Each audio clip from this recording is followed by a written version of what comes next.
नहीं के लिखल हाथ के लकीर में, नहीं तकदीर में प्यार नहीं के लिखल हाथ के लकीर में, नहीं तकदीर में जा।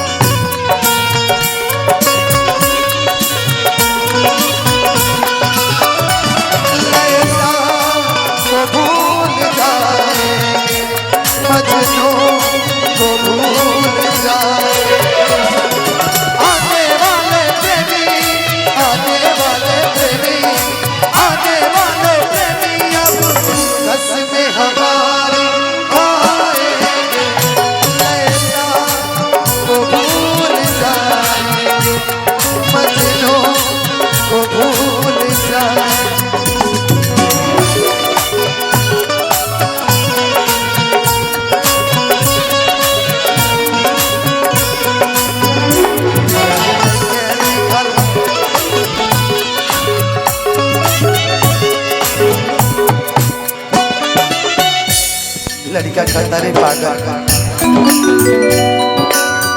दिल टूटला के कोनो होला ना आवाज हो, फिर कैसे सुनी जमाना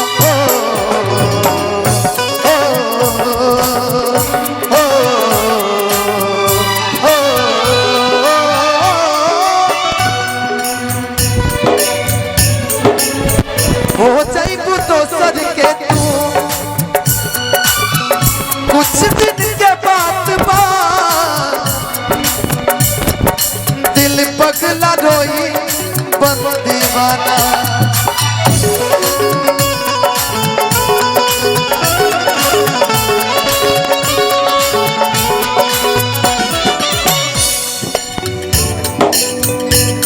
कि सीख ले हम भी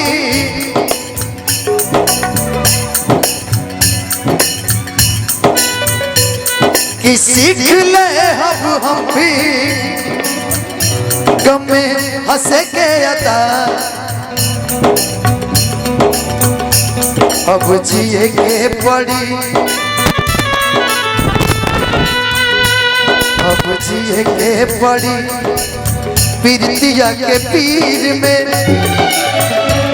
अब जिए के पड़ी पीरतिया के पीर में, नहीं तकदीर में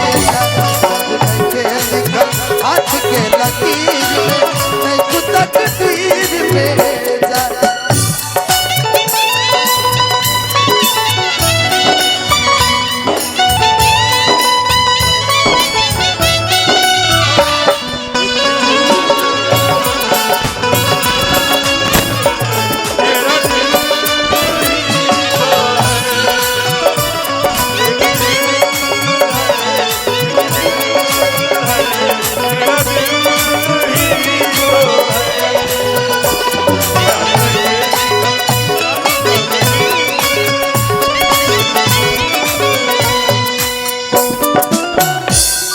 आदरणीय हमने के गोलू भैया के गुरु श्री बबलू राय भैया की तरफ से आशीर्वाद बा, दिल से अभिनंदन बा। अक्सर होला केहू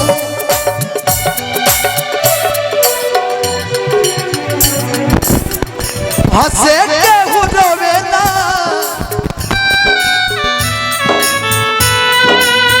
कुदरत के लीला कुछ अजीब बा।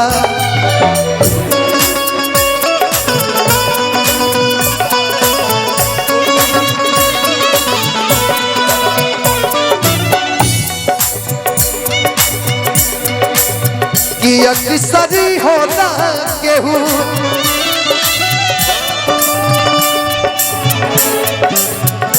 हंसे केहू रोवेला,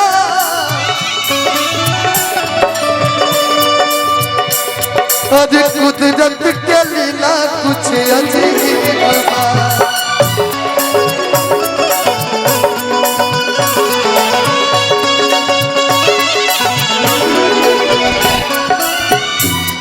काली पूजा के अध्यक्ष सोनू भैया की तरफ से आशीर्वाद।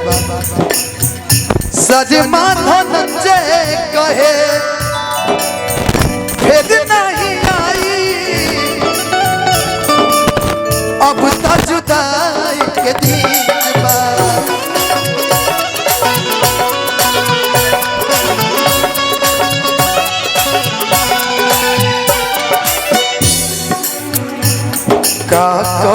रहे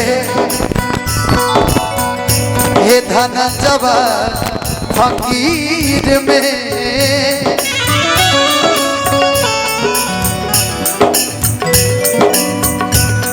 का कमी रहे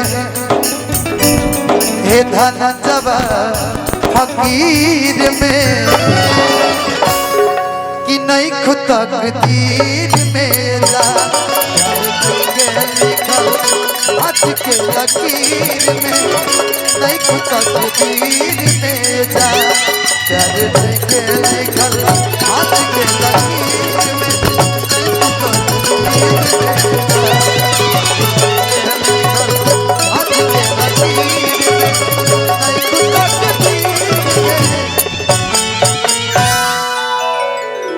कि नहीं खुद तकदीर में जा